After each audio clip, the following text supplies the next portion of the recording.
Hello. Welcome back to the final episode of the readings of the Funk Treatise, 5th edition. These are going to be pages 291 through 302, as read by Caroline Cao. Once again, Caroline, thank you very much for reading these pages and sharing your thoughts. And to all of you who have been here through this entire journey, through this entire funk experience, thank you a million. Thank you to the infinity and beyond. It's been quite a journey. And so, without further ado, let's get into it. Hello, I'm Caroline Cao, and I am reading pages 291 to 302. Okay, There seems to be a lag in the video and the sound. Just gonna have to deal with it. All right. Saturday, February 20th. Okay, so she's not starting at the top of the page, so I'm gonna go to the top of the page and start there. Tuesday, February 2nd, 2021. Schopenhauer. Hello, persons reading this. I am seeking and in need of peer review, friend or stranger, master or student, positive and negative, public or private. You don't have to be a great writer or reviewer. I'm just looking for you to share your experience and thoughts, whatever they may be. If you are interested in reviewing my music, DM me your email and pick an album, chronologically 1 through 70, 1 being the first and 70 being the most recent, and I'll send you a digital copy for you to own and review, share, or delete. Or, if you're interested in reading and reviewing my writings and research of the funk, the phenomena of our existence, you can easily do that here, and I'll leave the links below, or I can send you a copy. This is essentially my personal thesis on life and existence, and the attempt to document the history of everything and the observing, questioning, and experience of how we connect and advance further as we move through time and experience and collect more and more information. So the more review, the better. Additionally, if you'd like me to review any of your work, I would absolutely love to do that. Please send your creations my way. You do not have to return the favor for this offer. Show me what you've got. Feed me your content. Much love. Stay creative. And for transparent data, albums requested so far, number 23, 31, 32, and number 70. And I believe we're on number 92 now. Can't believe I was all the way on 70 albums in 2021. All right, this is where Caroline starts. Saturday, February 20th, 2021. 2021. The link mentioned here will be included in the video description. Monday, March 8th, 2021. If you are able, speak and learn how to speak, when to speak and when not to speak, and always speak up even in silence so that existence can hear you. Monday, March 22, 2021. February 22nd, Alice Berlin. Now, sending to Alice by request, and if she is reading this, you inspire me and I love you. Heart. And also to Leandro Top, whose film External connects us even further. External. Link in description. The color of pomegranates. Link in description. At this point in time, it seems I'm postulating to you what I would compare as gravitational fields of mass to gravitational fields of significance.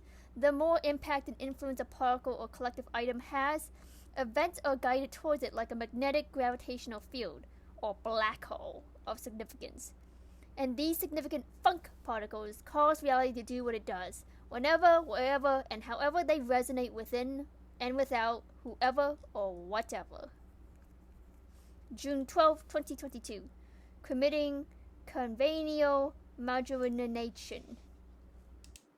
So what I mean here is, what I'm proposing is each and every moment, just like gravity, just like mass, like the larger something is of mass, the more gravity it has pulling something towards it, right?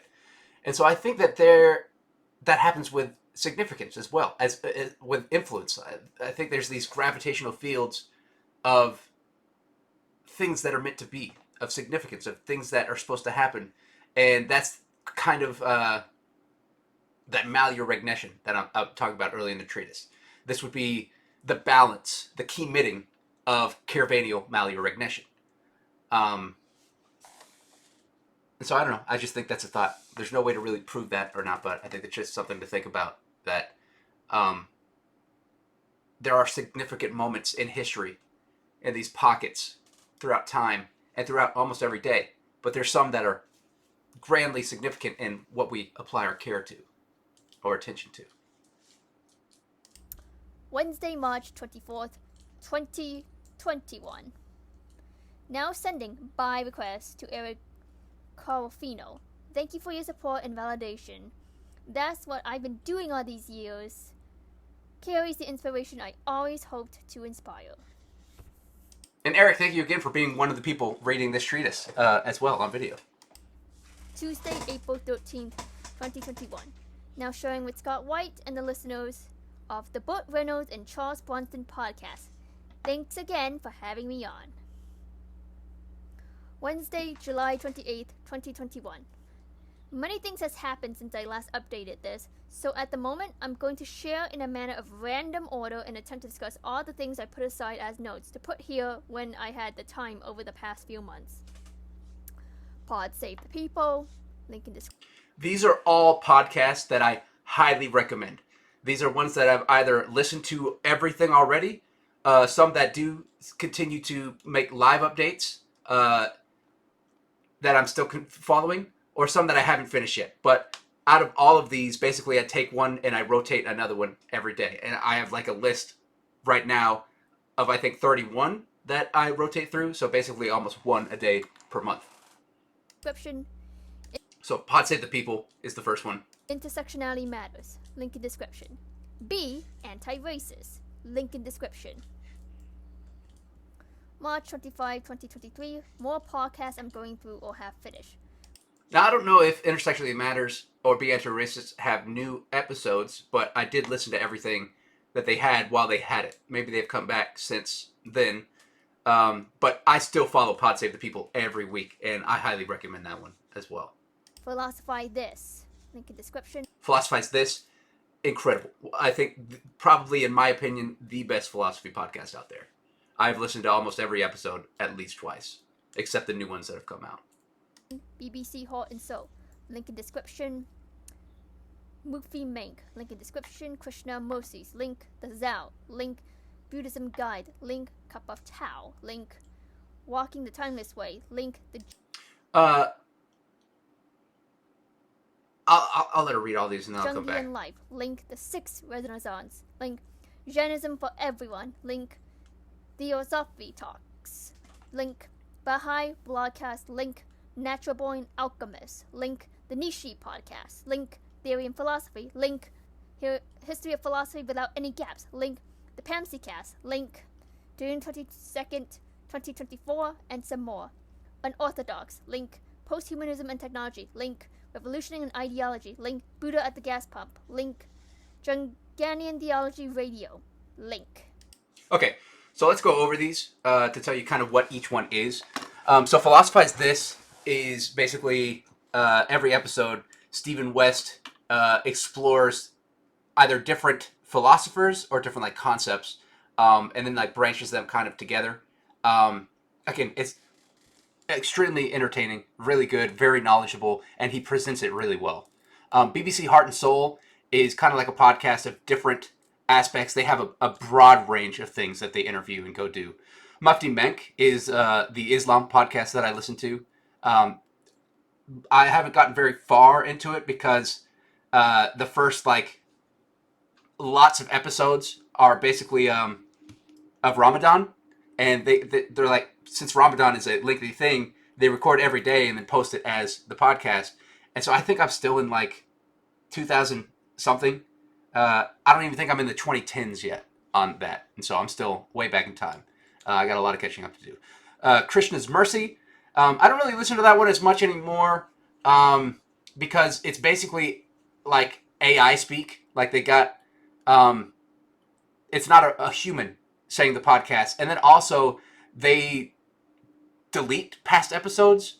And so if I get too far behind, then I miss out on things. And so I don't really follow that one. And then also some of the beliefs in that,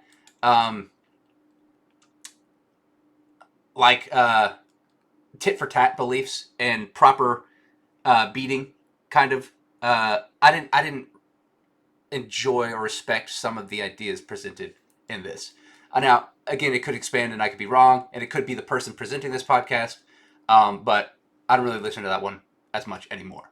The Zal is a great Jewish podcast, very entertaining. Buddhism Guide, Buddhism, everything. Cup of Tao, very short episodes, like usually about like 3 to 5 minutes, little cup drinks of Taoism. That one's entertaining. I think they have a new season that came out recently. Walking the Timeless Way is also Taoism. While what they do is they went through the whole Tao Te Ching chapter by chapter, and they break down the Chinese version and they translate it live. Also very entertaining.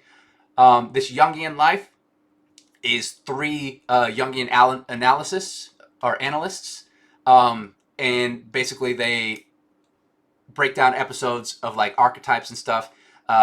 Really interesting. Highly recommend that one. The Sikh Renaissance is less about like Sikh faith and everything, but more like kind of what they have to deal with and everything. I'm not too far in that one. And that one is a little harder for me to kind of get into sometimes because, I don't know, just the way they share, sometimes doesn't catch my attention.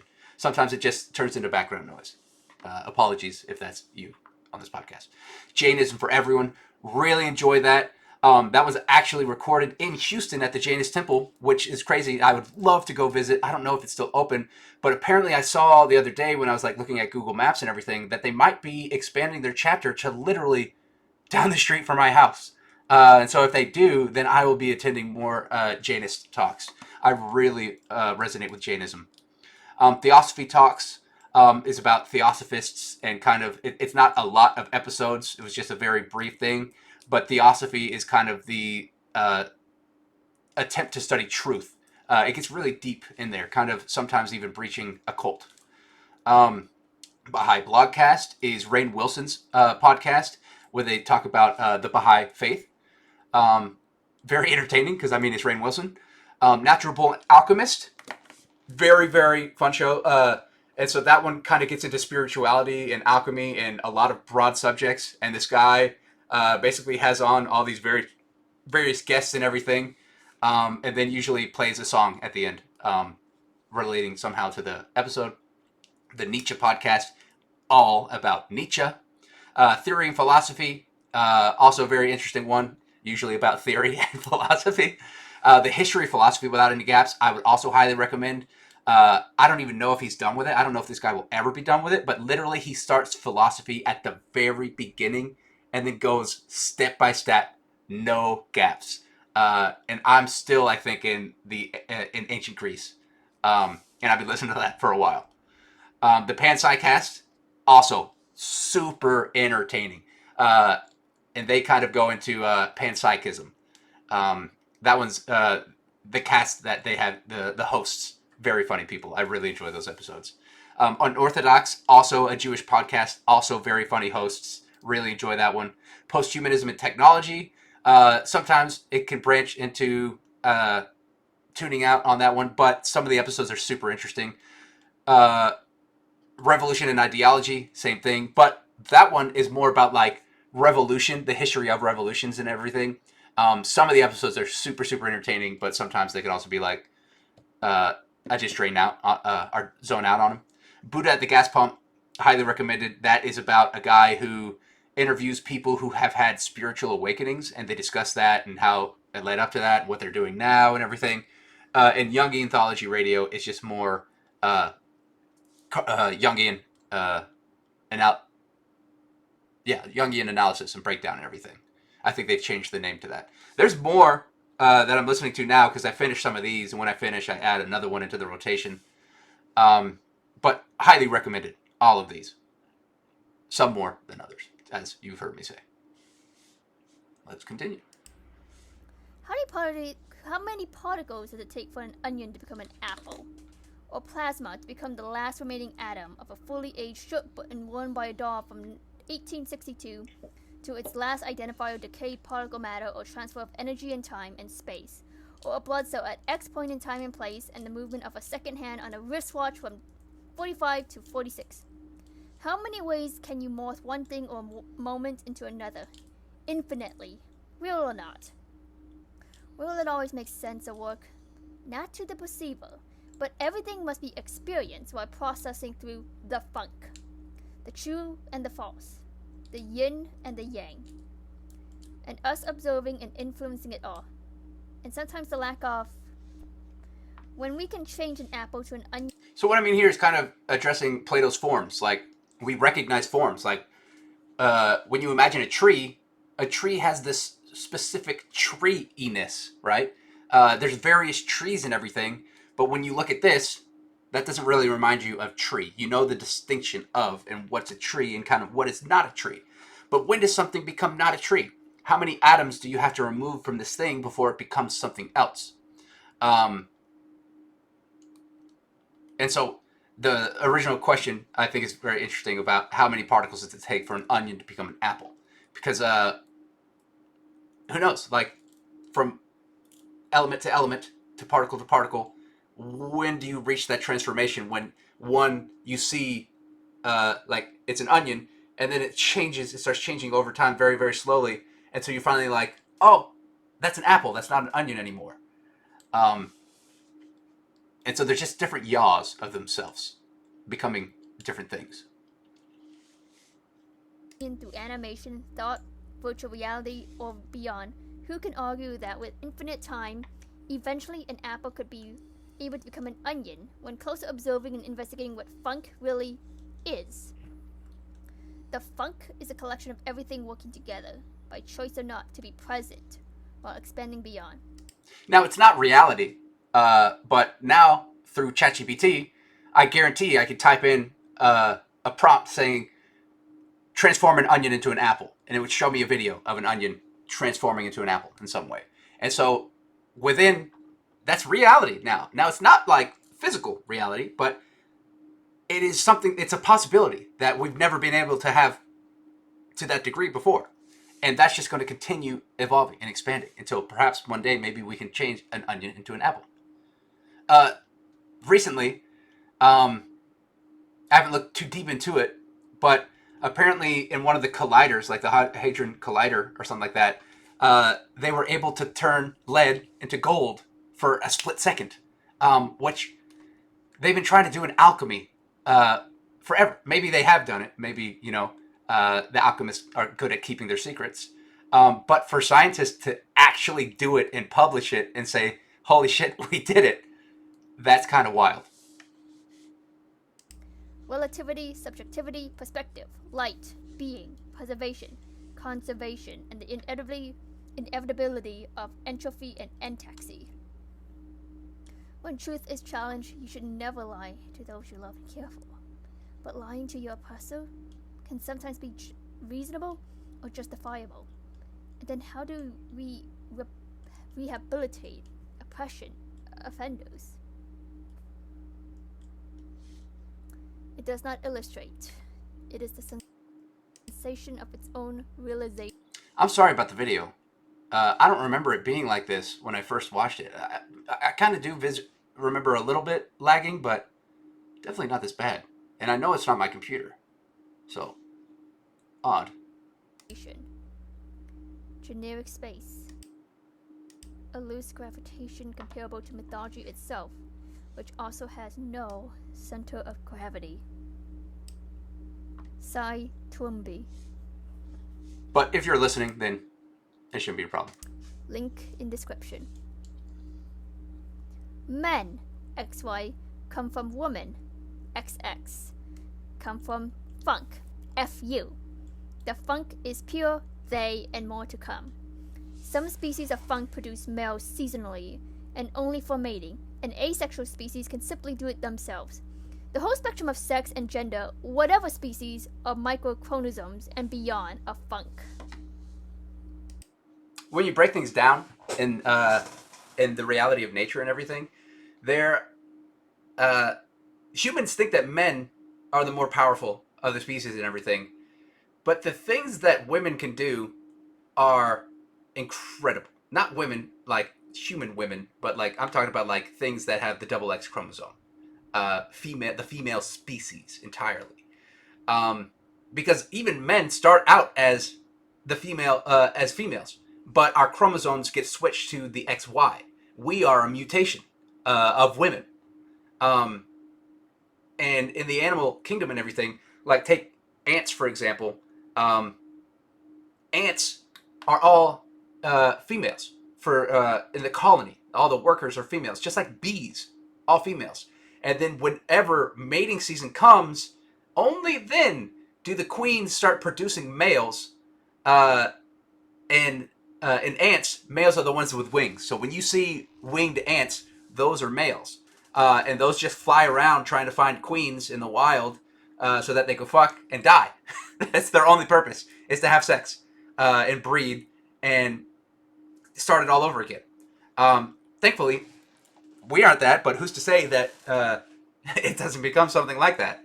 And so instead of this war between each other on I'm better than you, you're less than me, or matriarchy or patriarchy, again, I preach pairability, this to work together. Now again, we've talked about it way earlier in the treatise.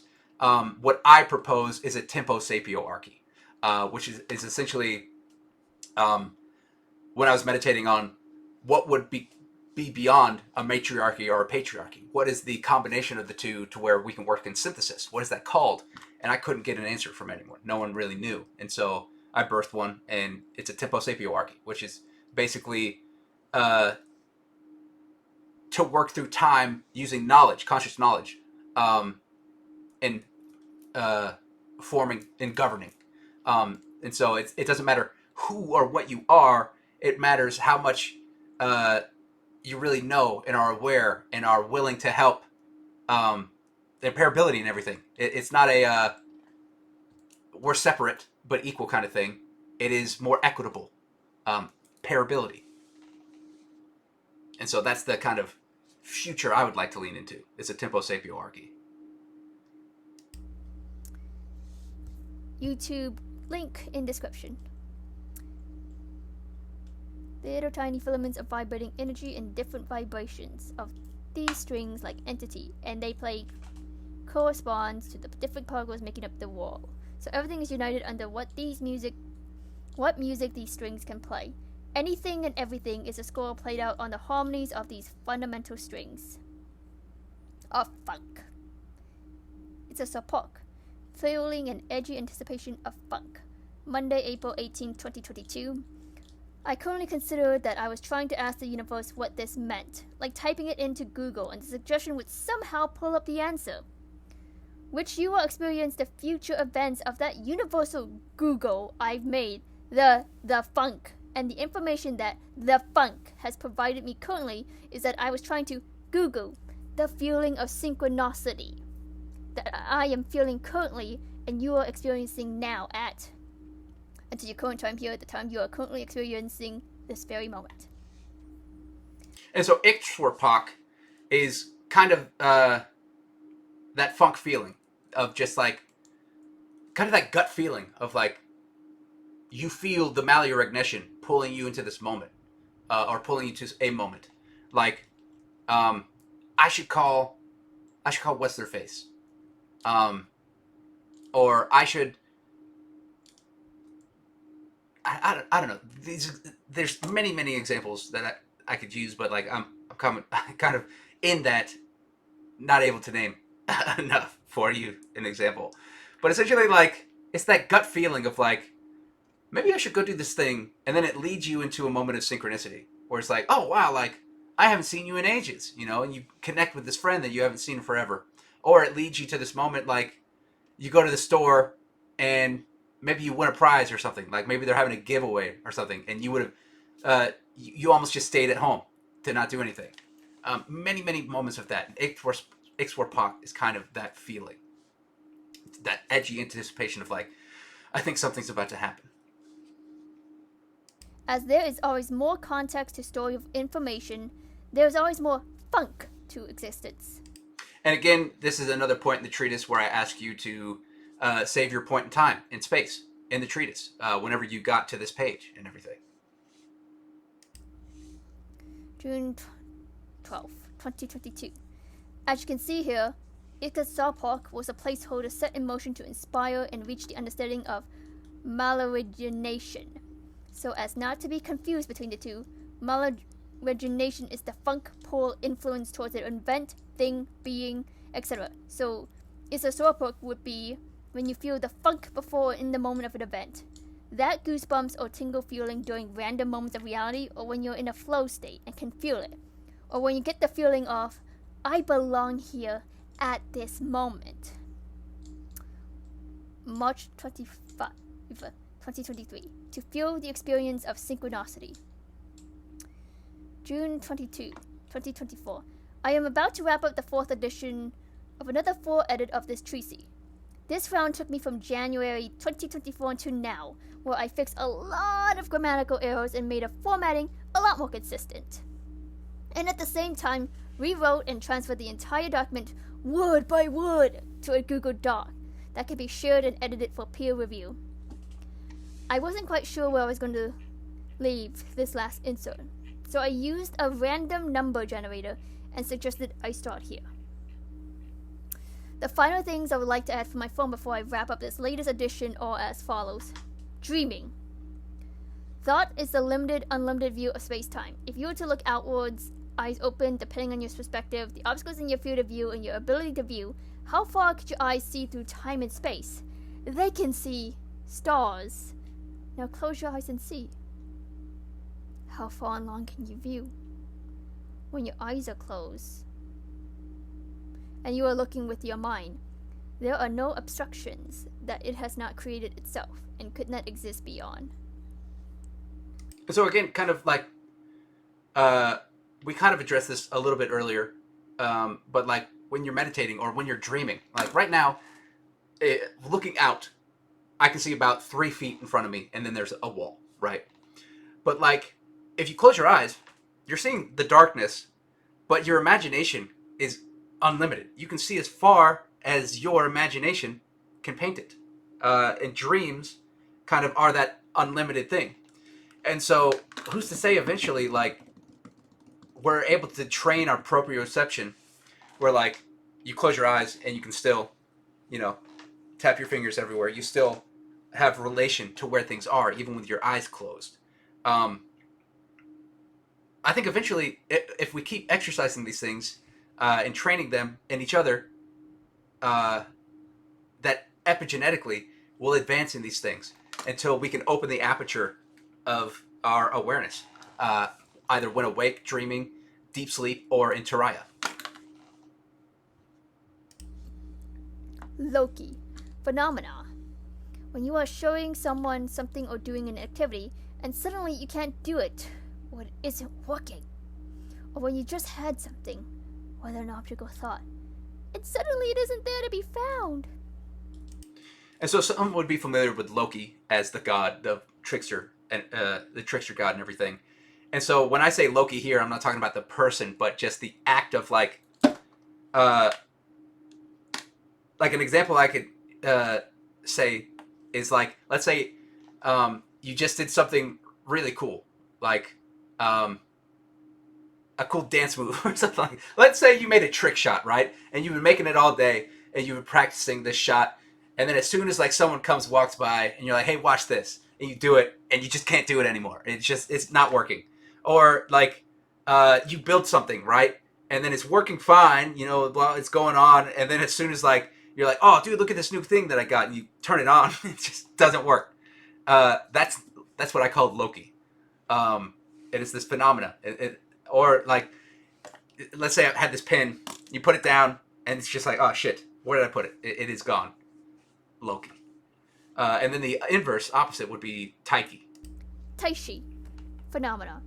When you achieve or accomplish something really lucky or extremely rare. And so Taiki would be like, kind of those like dude perfect moments when like you just get this wild, crazy shot. Like, you're not even looking. You just throw the ball behind you, and it just goes in the goal. Taiki. Or near-death moments. When you see those videos of people who, like, barely just escaped the worst fate. Taiki. And so you've got Loki and Taiki kind of falling into this whole spectrum now of we mission, no mission, prunoing, synapsizing, more Abarak and less Abarak. Civility is not polarity. The economy is made up. It does not support humanity as a design to support the ability to profit from others. We must rebuild the entire ship, as rearranging the furniture isn't enough to stop it from sinking. So what I mean there is, like, over the years and years and years and years, the economy is this thing that we constructed as humans to, like, trade with each other and everything. But then as it became this, like, the people who profited the most became in power, and then they keep that power because they have the most influence and ability. Now it's this late stage thing that isn't really working for the people who are really the ones supporting it. And so we need to rebuild this entire economy, because if we just move some things over there, again, the example being if we rearrange the furniture on the Titanic, it's still underwater. It's not going to really do much. Or even before it sank, if you just rearrange the furniture, it's not going to stop it from sinking. We need to rebuild an entire ship. And I do have some suggestions myself, but I'm going to keep those to myself for now because, again, I don't want the wrong people taking them and then using it to take advantage of others or manipulate them. The system I am going to build or have built, because, again, I've already run all the numbers and everything, and it on paper works. We got to test it somehow. But it's based off of, like, again, the idea that we've been talking about of, like, trophallaxis, of taking care of each other. Everyone pitches in, and then we redistribute that wealth in a way. It sounds, you're not going to get it until you experience it. But everyone I've talked to about it says it's a great idea. Link in description, link in description. By cultivating attitudes of friendliness towards the happy, compassion for the unhappy, delight in the virtuous, and disregard towards the wicked, the mind stuff retains undisturbed calmness. The Yoga Sutras of Patanjali.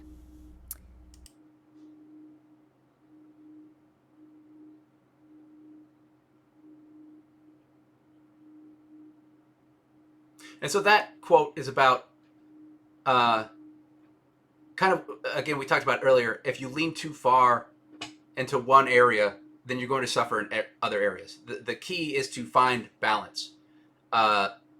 If you're too sad, if you're focused on sadness, then that's going to be overcome.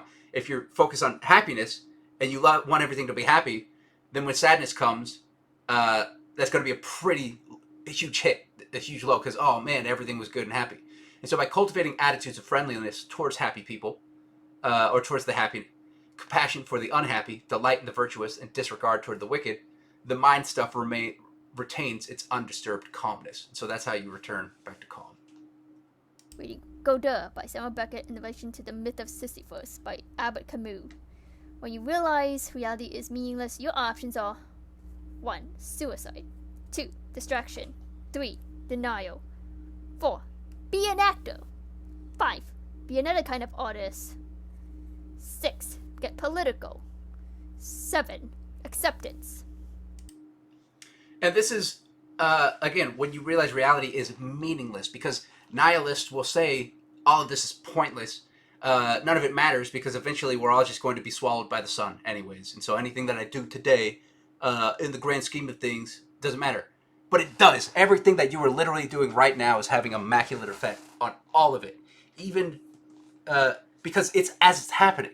You may not have effect to a higher degree when the sun burns everything down, but depending on what you do and how we get to that moment, you may, if you accept that things are meaningless, then you're probably just going to give up. You're probably just going to, float through life and not really care about anything. But if you care a little bit more, you may change yourself or someone else's life completely. You may be the one to bring this huge change and to cause everyone here in this moment or in the future something that causes great joy or great anything. But if you just say that it's all meaningless and useless, then you're just kind of potatoing your way through reality. I mean, neither is wrong. There's nothing wrong with that. But maybe you can see the kind of difference it's up. And so, when you believe reality is meaningless, you have 7 options, says Albert Camus. Suicide, distraction, denial, be an actor, be another kind of artist, get political, or just accept that this is the way things are. And so it's up to you on if you truly believe all of this is useless and everything, then either you're going to kill yourself and you check out, but a lot of people don't want to do that. Some people want to stay and hang on because they find some little meaning. And so then either you distract yourself from suicide, you deny that everything's meaningless, you be an actor and you create your own meaning. You be another kind of artist, again, creating your own meaning. You get political. You try to present your opinion, kind of doing what I'm doing in a way, a little bit, and try to, but it depends on how political you want to get. My politics are a lot more accepting and towards growth than many other politics. Or you just accept the way things are. You just, oh man, it's meaningless. Well, it's just another day. Let's go to work. And that's why romanticism is a little bit important. And the next quote kind of leads into that. One either needs romanticism because they are looking for someone of growing, struggling, forward toward the new and better things, or because they are weary and want to put an end to all their struggling. Nietzsche. Of course. Don't apologize for someone else mistaking your passion as insanity. This will happen as you shed your ego. Find authenticity over approval. Courage in your conviction. Misunderstanding is inevitable as you find inner fulfillment. You will not always be able to perceive the impact of your actions and being. So do still have compassion for your critics. So when you, again, extending the allegory of Plato's cave, when you return to the cave and you start sharing with everybody that has never left the cave and has lived in the cave their entire life, and you're like, guys, there's a world outside. And in fact, there's this great glowing thing in the sky. And you're trying to describe the sun. They're all going to be like, what the hell are you talking about? Shut up. Go to your room or something like that. Get back to work. And so with that, that's going to happen as you shed your ego, as you become something different, as you step through the Fuego Puerta. Because there's going to be people who aren't on that path with you, that aren't ready for it. And again, there's nothing wrong with that. It's just a different act of being and connection and everything. And so find the authenticity over approval. Find the people who really care, or find yourself how to care even more and dive in a little bit deeper on the things that you care about. Maybe that's going back out of the cave and not returning, and so find that authentic you, the vox manolis, take your voice and fly, because misunderstanding is inevitable. People are always going to misunderstand you. Even if you are the most clear person on earth, there will be misunderstanding until we could literally link our brains to a point where, like, you understand literally every thought and feeling going into your head, and then you can process that at the speed of thought, and we can help each other think through it. Then maybe misunderstandings would happen a little bit less. And so, because of that, have compassion for the people who judge you, because they just may not be able to understand what you're saying. They may not ever be able to comprehend the sun. Maybe they're blind in that way, not just through eyesight, but mentally as well. We all each have different abilities and disabilities. It's a spectrum of awareness in the awareness spectrum. Because self-realization, once attained, continues even after destruction of the body. Antiracist, Samhita. Funk is permanently impermanent. And so funk is permanently impermanent. We know that every moment is changing. Every moment is becoming another moment. We're becoming a yaw of ourselves in every moment. And so it's impermanent, but permanently in that. Everything exists, changes, and is destroyed. That is the nature of everything. Nothing is permanent. Antiracist, Samhita. Criticism is futile because it puts a person on the defensive and usually makes him strive to justify himself. Criticism is dangerous because it wounds a person's precious pride, hurts their sense of importance, and rouses resentment. Dale Carnegie. That depends on the ego of the person being criticized. You can, again, up here, as I said, you can have compassion for the critics and realize that they may not understand. And so you be you, they be they. But then parability is the attempt to branch the two together. Now, you might be more willing to do that than the critic, because the critic doesn't want to understand. They don't want to be proven. They don't want to expand themselves.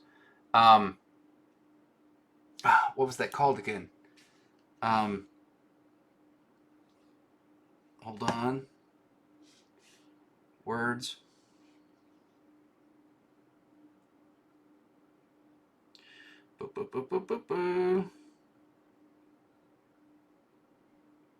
Mesology. Basically the aversion to expanding yourself, to learning anything. You don't want to talk to anyone or argue about anything or even have discussions because you're so stubborn and numbstatic that, like, you are not open to change. Or they are not open to change. Maybe they're not even able to change. They might not have that ability. And so, have compassion for the critics. But you see the effect that has on some people. When critics criticize, it causes the person to be on the defense and usually makes them have to justify themselves. It's that burden of proof. Just this way, but once any good, therefore, I could do, or any kindness that I could show to any human being, let me do it now. Let me not defer nor neglect it, for I shall not pass this way again. Dale Carnegie. Maybe you will, maybe you won't, but on the chance that you won't ever return here, do what you can to kind of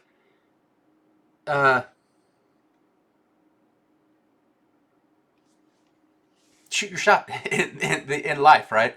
Play your solo in some way. You have that power to do something and be someone, and it's up to you. Well, it's not all up to you. There are a number of factors of the reality and society that may prevent you from doing some things, but you still have the power, even within that, to do something. Wednesday, July 28th, 2021. You shouldn't blindly point blame to one side or the other, as they are of the same whole.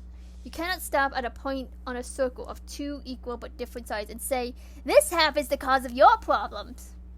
June 12, 2022, unless it is.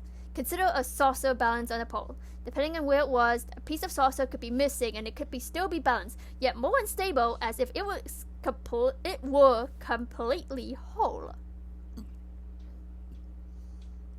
Raising taxes for the wealthy and lowering taxes for the working class are a temporary solution. As classes balance out, so do the tax level. What conservative means, and the difference between conservation, selfish hoarding, or splitting the use of resources. Everyone who can hear or read. That should be...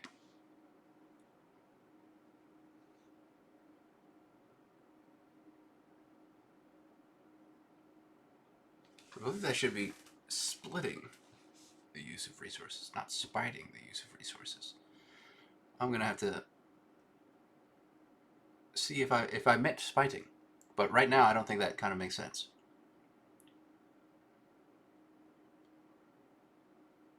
Because conservation, when you think of conservation, maybe conservative and conservation are two different things.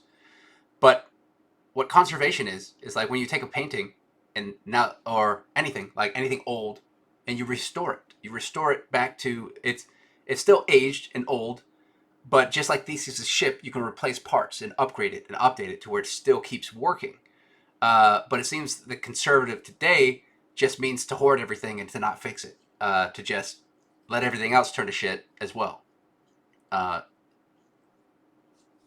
Depending on your opinion on that. But true conservatism, in my opinion, would be, let's take what we have and let's conserve, let's conservate. And conservation doesn't mean using all your resources to fix a painting or to repolish a mechanical instrument, right, to fix it or redo the electronics and everything. It's doing it wisely, hiring someone who knows how to do that well and can maybe upgrade it or update it a little bit. There's different levels of conservation. There's people who know how to conservate, and there's people who don't. Some people do terrible jobs at it. Kind of like that lady who repainted the painting of Jesus. But hilariously entertaining, nonetheless.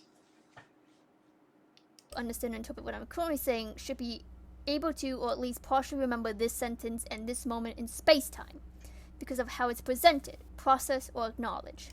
Oh, and then also the taxes. My goal is not to raise taxes. It is to make sure taxes are being used wisely and being paid. It's time to pay your share.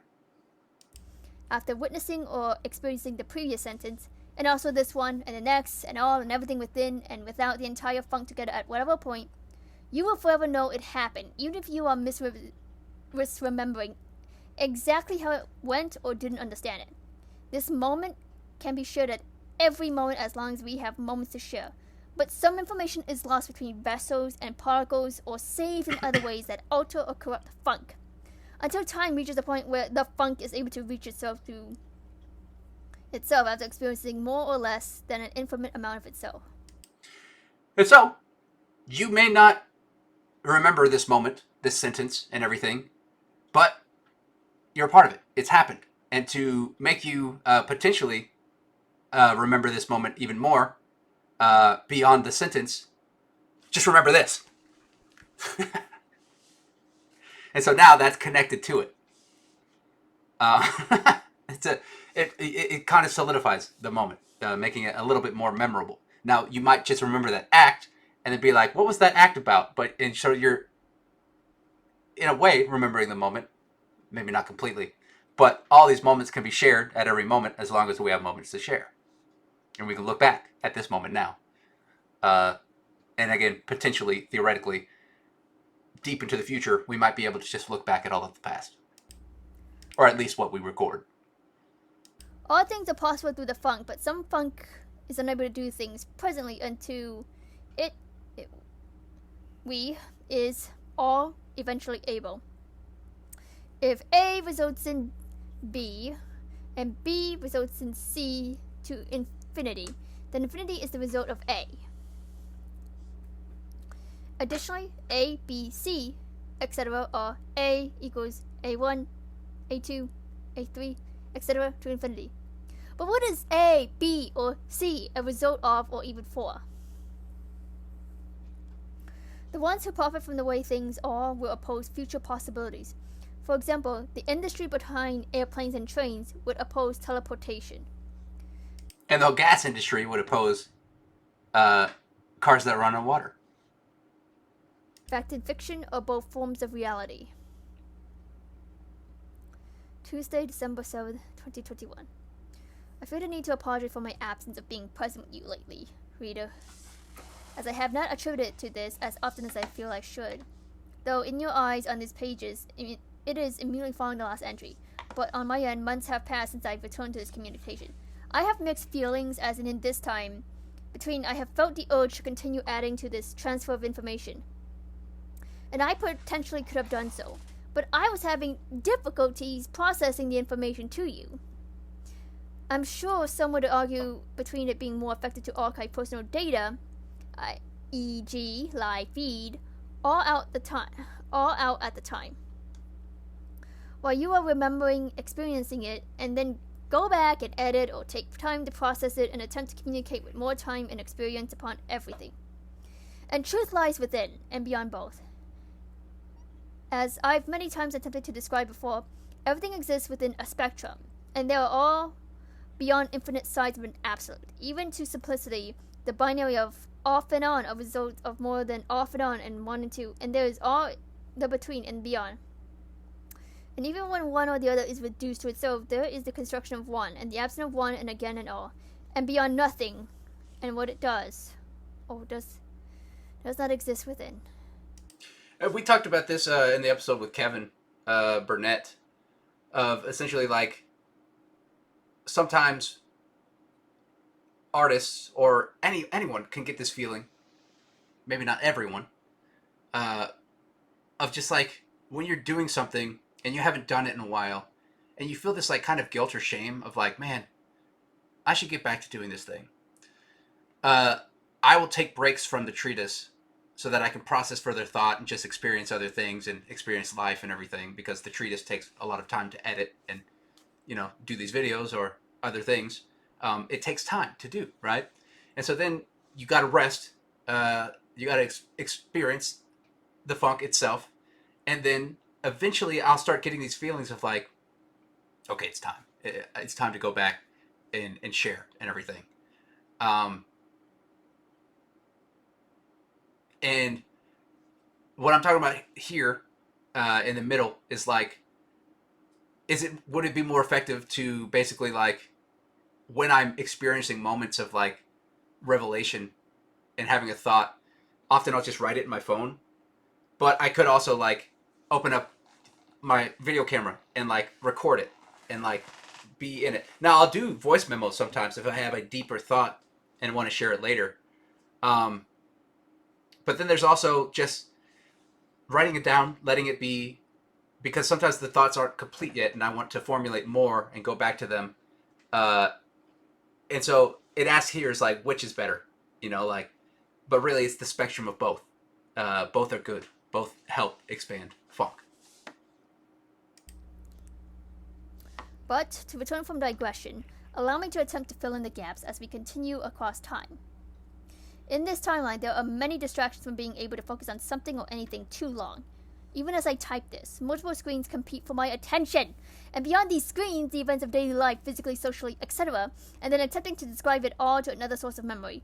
Even if I do it correctly, there is still how it will be received, much like the game Telephone, where you pass information from one player to the next down a line of players. The likelihood of it becoming a different message, going from one person to another, is always present. So how do I best increase those odds of successfully transferring? Trial, error, refinement, repeat, etc.? Or would it break the rules to simply communicate to everyone the message? And if someone clearly doesn't understand, how could we best communicate a group interpretation? And so, kind of sharing again on like how to best transfer information and everything. Again, in the game of Telephone, you whisper something in someone's ear, and then they whisper it in the next person's ear, and then they whisper that. And then you see over time and people, it just changes. It evolves into this different thing, whether people do it on purpose or unintentionally, right? And so is that the most effective method of communication, of sharing from person to person to person? Or would it be to just, in the group of people, share your thoughts and then ask, does everyone understand? Did everyone hear what I said? And then you could go in a circle and they would all kind of relate. It would be less likely to transform into something else. And so, how would you best increase the odds of successfully transferring something that's going to go from you to someone, to someone, to someone, to someone, to someone? It just takes time. It takes patience. And there's no guarantee that it won't change. Philosophize This. Highly recommend this one. Link in description. So that's when I started listening to Philosophize This, back in 2021. Again, highly recommended. And Steven, if you're watching this, because I know I've sent this to you a couple times, you're mentioned in the treatise a couple times, and I've also emailed you when I started doing the videos and everything, requesting for you to check it out. And I hope you do, because I would love to hear what you think about this and how it relates to other things, because your knowledge is much beyond mine. And so I know that you have some fascinating ways to relate funk in other areas, or to even increase my knowledge of like, hey, did you know that this reminds me of this thing? And so I do hope that you eventually go through this. Or point me in directions of people who can as well.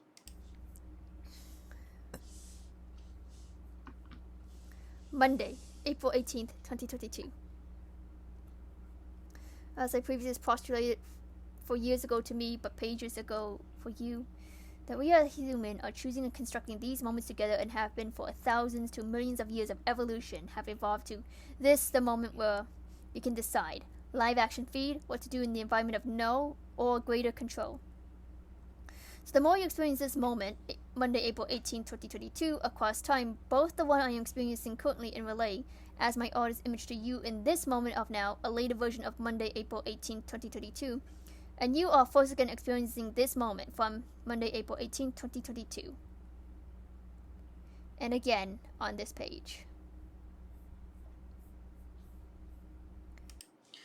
And so, this is kind of a branch through time, just as this treatise has been suggesting the entire time, that it's all happened in the past. Every book you've read is just a transference of kind of semi-time travel.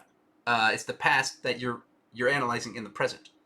And so here, it's another point where you enter your current time, and then also it points out all the other moments that you entered your time that were also entered on Monday, April 18th, 2022. We brought this moment together individually in university. Separate, yet a part of the same experience and current or future reality that the funk has us experiencing. And I guess the funk is bringing us here at this moment to connect you. This experience that you're now transferring into and out of every moment. We each want to be loved as who or what we want to be loved as. And you are transferring into that moment again. At enter your current time below. Monday, April 18, 2022. And so take a second, leave a comment, enter this moment right now, that you realize that we've been connected indirectly until this moment. Now we're directly connected. It's all snapped shut, and it is my attempt to help you be who you want to be loved as, because that's what we all want. We want to be loved as the person that we want to be loved as. And so my goal is to attempt to build a society where that can happen. Goodbye for now. Hello to now. Go be your now. Wait, what is this? Oh, okay. This is the... Wow. Okay, so I have some from the 7th edition. I'm going to back that up a little bit. Okay, so this is from the 7th edition. November 16th, 2024. Something that has been coming up a lot in my environment is the idea that ego is something we need to overcome or escape from.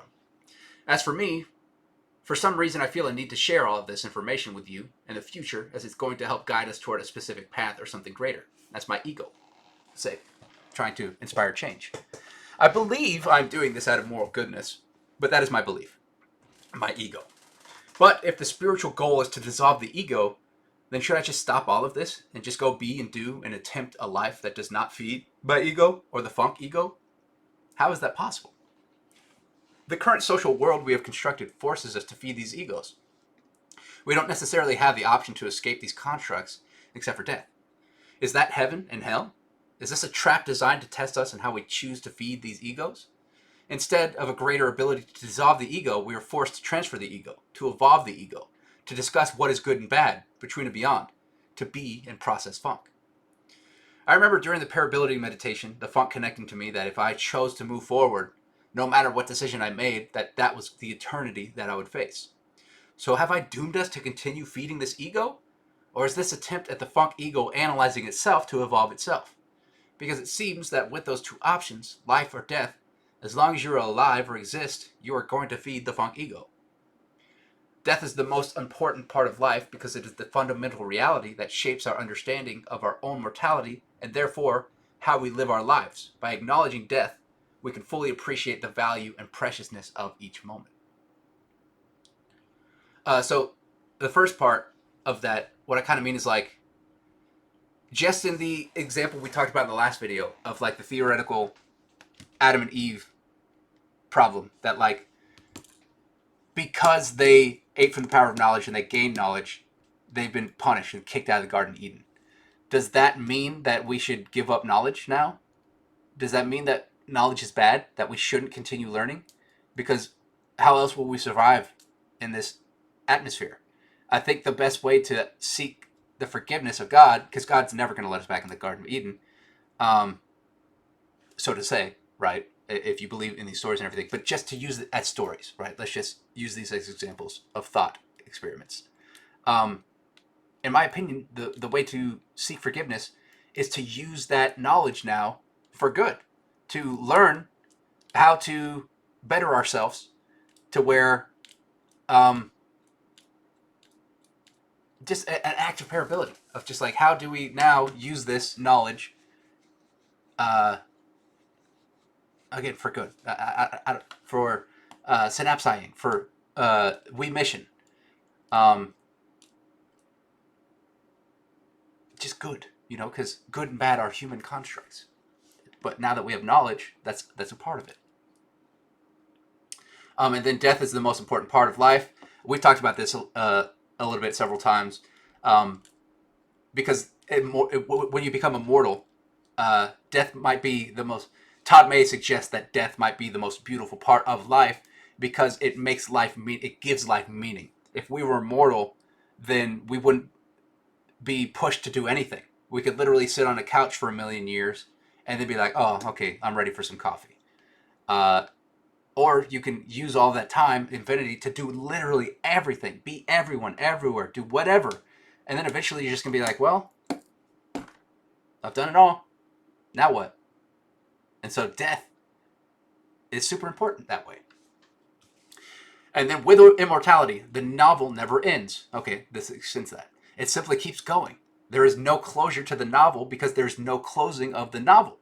But like death, this lack of closure also results in a withdrawal of meaning. If a mortal life might be compared to an unfinished novel, one that the author has abandoned at some point along the way, immortality is to be compared to a novel that one must keep reading. Imagine this. Imagine a novel that you literally could not put down. Not because it's so interesting. It might be interesting for the first few thousand pages or so, but the reason you can't put it down is that you're forced to keep reading it. You can never finish it because it does not end. The question is, what does that do to the significance of the novel? How meaningful can such a novel be? And more to the point, what meaningfulness could it possibly have? Todd May. So existence ends up being the never-ending story, and each of us and everything are all characters, items, environments, themes, etc. And our temporariness within the eternal funk is what makes this special for us. In the good place, eventually the characters earn their passage from the bad place and reach the good place. Sorry, spoilers. And they find that everyone up there is basically bored and miserable of the never-ending celebration. It's just a party where they get everything they want.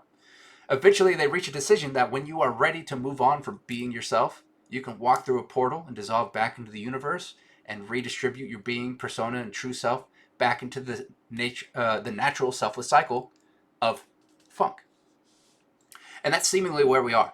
Whether we are alive in the afterlife, our simulation, or any scenario of existence, we are here and feeding this funk during the times we each and all are a part of it. Trying to figure out what is good, what is bad, what is anything, everything, and nothing. And our purpose is simply to be part of it until we are not, as that process repeats ad infinitum. Even if solipsism were true, and you were the only reason any of this was happening, wouldn't you want to take a chance at some point to work together? Some would and some wouldn't, and that's just the way it's going to be. And it's going to be a flux and a spectrum of all of that. So what will you do with this information? What will you do with the awareness that everything you do, are, and will be has a between and beyond universal effect? This is what I choose to do. This treatise. All the other things that I do in life. And that is why, that while I'm here, I want to be a part of figuring out what our best options truly are. And I understand that I won't always achieve that. And so I invite your invitation to help me continue this expansion of understanding. And you will, and you won't. And I just know that that's the way it is. So I just, again, invite you to engage and better ourselves so that we can reach a higher stage together. Logic is descriptive. Love is transformative. Trials can either make you bitter or they can make you better. And then this is the end. This is the end of the treatise right here. There's a little bit more, but this is the official end of the treatise. And this is where the outro is. Monday, April 18, 2022. Goodbye for now. Hello to now. Go be your now. Thanks for being here. I love you. Remember, this love is there for you, whether I or this moment of funk we are branching from in time, space, reality, and beyond, are here or not.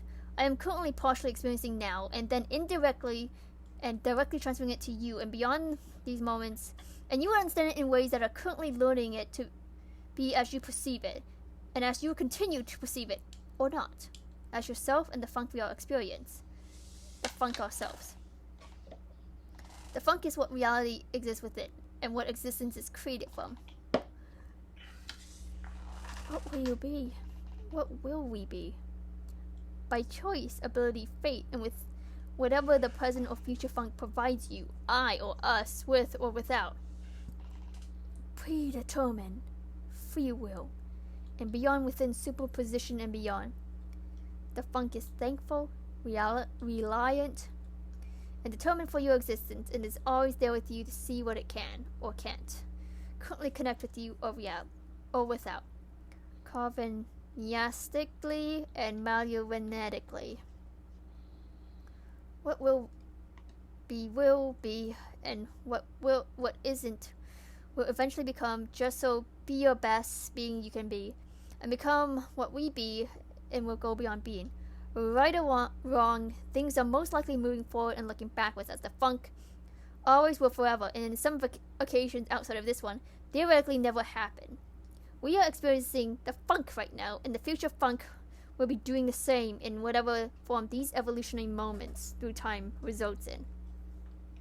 Today, Monday, April 18th, 2022, and every moment before it, and now, up to now, and every now again, after we experience and beyond, has resulted in these current and superpositionally forever transferring moments into all of our future and beyond, every carvanical sequence, and you are now creating and continuing these results of our collective funk reality. So, I love you here, there, and everywhere. Until next Monday, April 18th, 2022. Love you from before and beyond these pages of thoughts, words, and experiences. Future, present us. Let us know what to do and what we did and why, how, whenever we are ready. April 21, 2022. Outplays and ended as I typed the last digits of the previous sentence. Aftermath plays, followed by segment 3 of Listen. October 9, 2022. Warning. These words and other sources will potentially lead you to, and at times, away from the meaning of life, reality, existence, and beyond. This is irreversible. Thank you for stopping by. What else would you like to do today? Legacy plays. And that is the 5th edition of the Funk Treatise. Sorry, I'm tearing up a little bit. Because it's just, I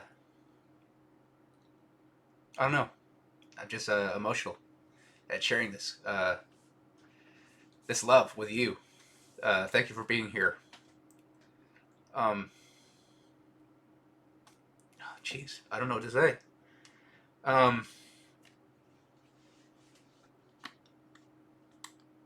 What will we do?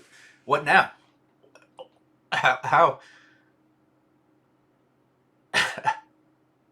I don't know. I've said it multiple times throughout this treatise and everything. But this is that call to action. This is our legacy. And I just love that ending. How it all just naturally played out. And how literally on a shuffle of thousands of songs. The tracks playing were out literally as I was ending the treatise, and it ended as I typed the last digit, and then Aftermath played, and then segment 3 of Listen. And what Listen is, it's basically just 15 minutes of silence. Well, really an hour, but each segment is 15 minutes. And so then the treatise ends, and then we sit here in this musical silence of the funk, hearing whatever next moment is, and we're stepping into we're jaculasping into the unknown. We're jazzing at this point. You and I, whoever you are, whatever you are, we're now connected. And so, what do you want to do? And then, again, at the end, legacy plays at the very end of this. And so, what will our legacy be?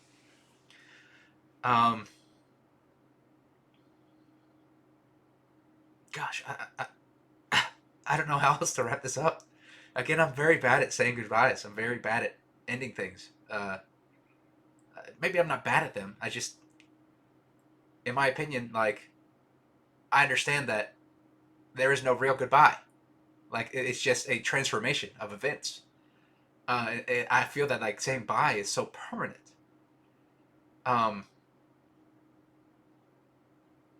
Because it's never really goodbye. Since we're all this funk, we're just becoming different experiences of each other and everything. But at this point, you should already understand that throughout this treatise. And hopefully you do. And so, however you feel in this moment, whether you feel this treatise resonates with you or not, whether you think these tears are meaningless or not, or however you feel in this moment, leave a comment down below. I'll reach out. Send me an email. Send me a message. Give me a call. Do something. Or call someone else. You know, it doesn't have to be me. It could be anything. What do you feel like doing right now? Go do it. Or work up to it. Take little baby steps. Just be 1% every day. Go do. Attempt parability. In the ways that you can. In the ways that you can and can't. Because you will and you won't.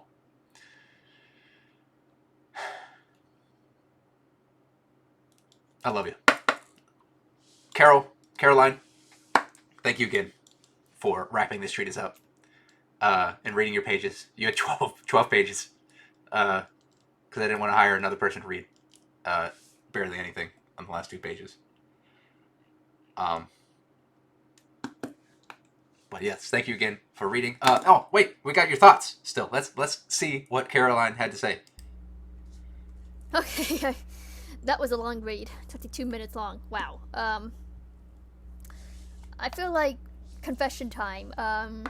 I decided to read ahead of time 3 pages of my assigned reading, but at some point stop, and I decided to let's see what spontaneity comes out of it. And if I can honestly process my thoughts now about this, I definitely had some fun reading it. I had fun trying to pronounce like some of the big words. And I don't know if I personally connect to the idea of the funk quite yet, at least. But it's forming, and but you do and you don't. There are some like moving ideas in the piece, and I'm trying to look for them now.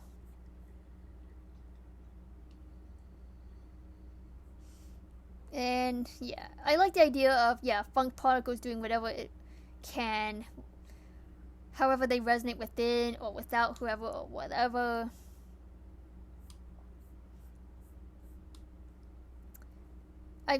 I like this paragraph about starting with how many particles does it take for an onion to become an apple or plasma.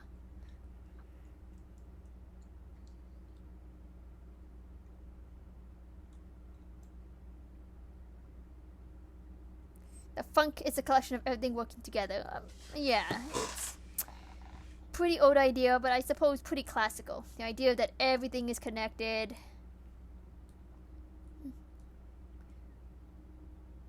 It's just kind of an there are updated some version. ideas that feel at the moment underdeveloped, like these are good quotes, like when truth is challenged, you should never lie to those you love and care for, but lying to your oppressors can sometimes be reasonable or justifiable, and then how do we rehabilitate oppression offenders? interesting idea there, but obviously I guess you can't get into it. And you can. Again, it's a placeholder for this dialogue to just expand more. And I could do that in the treatise, but then it's just going to be a little bit longer. And some people will and won't want to read that. And so, again, I try to put in these little snapshots of explanations to just inspire the future to expand from it. And somehow, it's just little bitty thought experiments, little bitty ways to challenge your brain and to cause you to think about something. And yes, they're underdeveloped and probably will be unfinished. Because again, this whole thing is just this growing thing that lives to never be finished. Just as funk is never going to be finished. It's just going to continue evolving into something else. And so such this will until it semi-doesn't. But then it will still evolve as information. And I do like it when the story is getting into these real descriptions, like, yeah, the idea of what part does it take for an onion to become an apple. I could, like, picture it, and...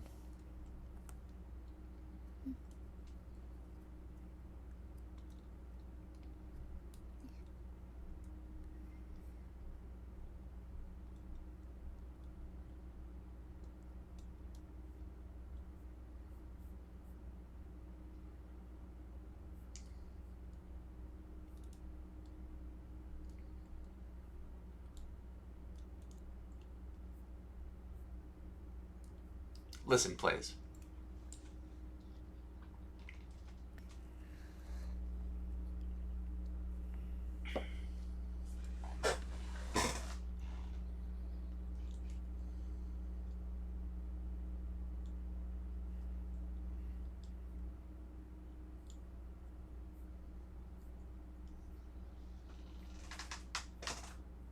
Sorry for the long pause, I'm just looking. That's all right. We're taking this in, digesting, wrapping things up, coming to a close. Not a close, because we're not done here. This is just a small section that we're wrapping up.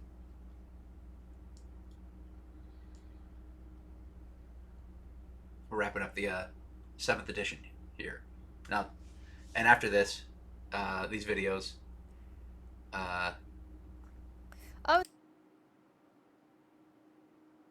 maybe I don't know. Maybe I'll release the 7th edition while the videos are still coming out. Maybe I'll wait until they're all done. And I think that's because that's going to be in like November that these will be wrapped up, because we're doing one a week. Let me double check that.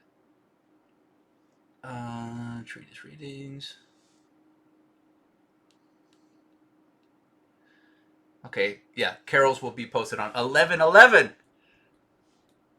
Another synchronistic moment. But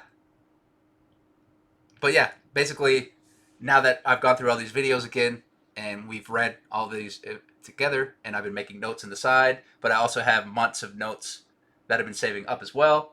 And so I'll add all those in, and then we'll have wrapped up the 7th edition, and then we'll be moving on to the 8th edition. Honestly, I don't have the full context, but I'm definitely interested in, like, because I've only read the last 10 pages. Obviously, a lot of connections have been built with the reader already. Yeah.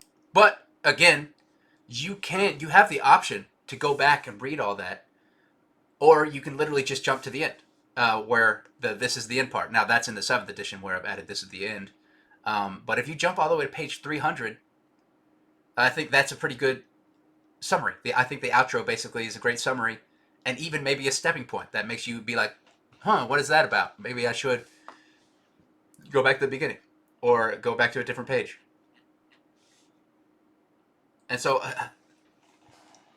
again, I really enjoyed how most of the people, the majority of the 34 people that I hired to read this, only read 10-page segments and had an understanding that I could relate and see that they were having. Now, some of them be like, I don't know if I fully comprehend it yet. And yes, that is probably true, because you're just being exposed by this information. It takes a little bit of time. Again, it takes practice. You're not just going to sit down at the piano and understand Chopin, right? It takes some time to get there. But I think what I've made here, or not just me, this collective of information that I am presenting, I think is reaching a good clarity level to where even 10-page segments make at least some sense. And so the whole thing altogether hopefully makes that much more sense. I'm just very excited. This is very exciting. Uh,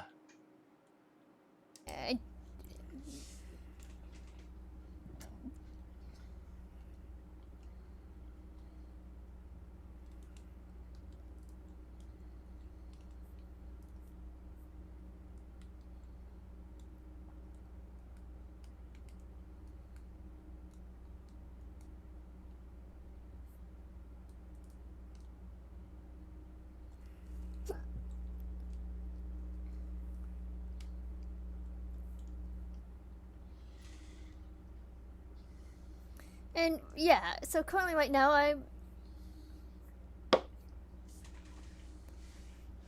think I get the sense in the last page that there's a sense of connection to the reader and the idea of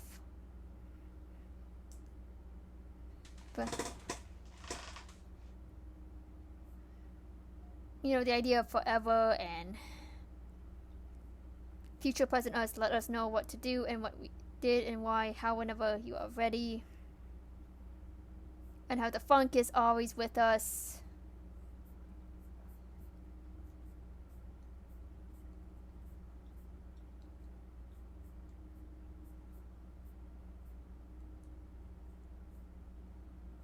And that's the things just coming out from the top of my head reading this. So, overall, I had a fun time reading it. It's awesome.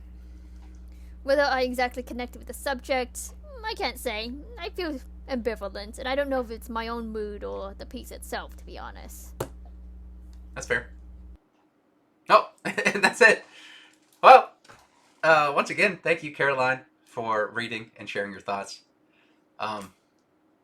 Thank you, watcher, reader, listener, whoever you are, whatever you are, for being here in this moment.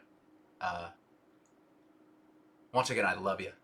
I love you from before and beyond these pages of thoughts, words, and experiences, and now videos and readings. It took a lot to get here. It took almost 6 years of a lot of work, a lot of trial and error, a lot of discourse, a lot of imposter syndrome at moments, but overall, just good feeling.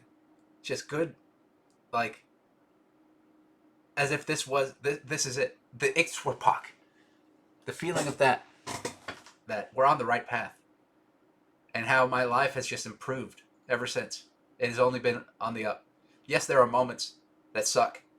But even those moments aren't too bad. Because again, you have to sometimes go through the bad times to experience the good times. You have to learn how to surf with the waves. Sheesh. Thunderstorm. Speaking of surfing. Water's coming in. But yeah. If there's anything else that you have questions on or anything, I'd love to talk about it. I'd love to have you involved with this in whatever way you'd like to be involved. I guess that's all I have to say about that. So once again, love you. As always, the funk provides. And so thank you everyone who took part of this project. Each and every one of you, no matter how you felt, how you thought, thank you for being a part of it. Thank you for sharing your thoughts, because that's how this evolves. That's the whole, or a point of this, to see how we each interact with the all and the everything, and how we digest it, and how well we can read it sometimes, how we see it, how we speak it, and how that moves differently through each and every single one of us. And this is just a small snapshot of that, a small experience. So thank you again. I love each of you. And in case I don't see you, good morning, good afternoon, good evening, and good night, forever. The funk provides. As always, the funk provides. So, until whatever's next, peace out, y'all. Love you.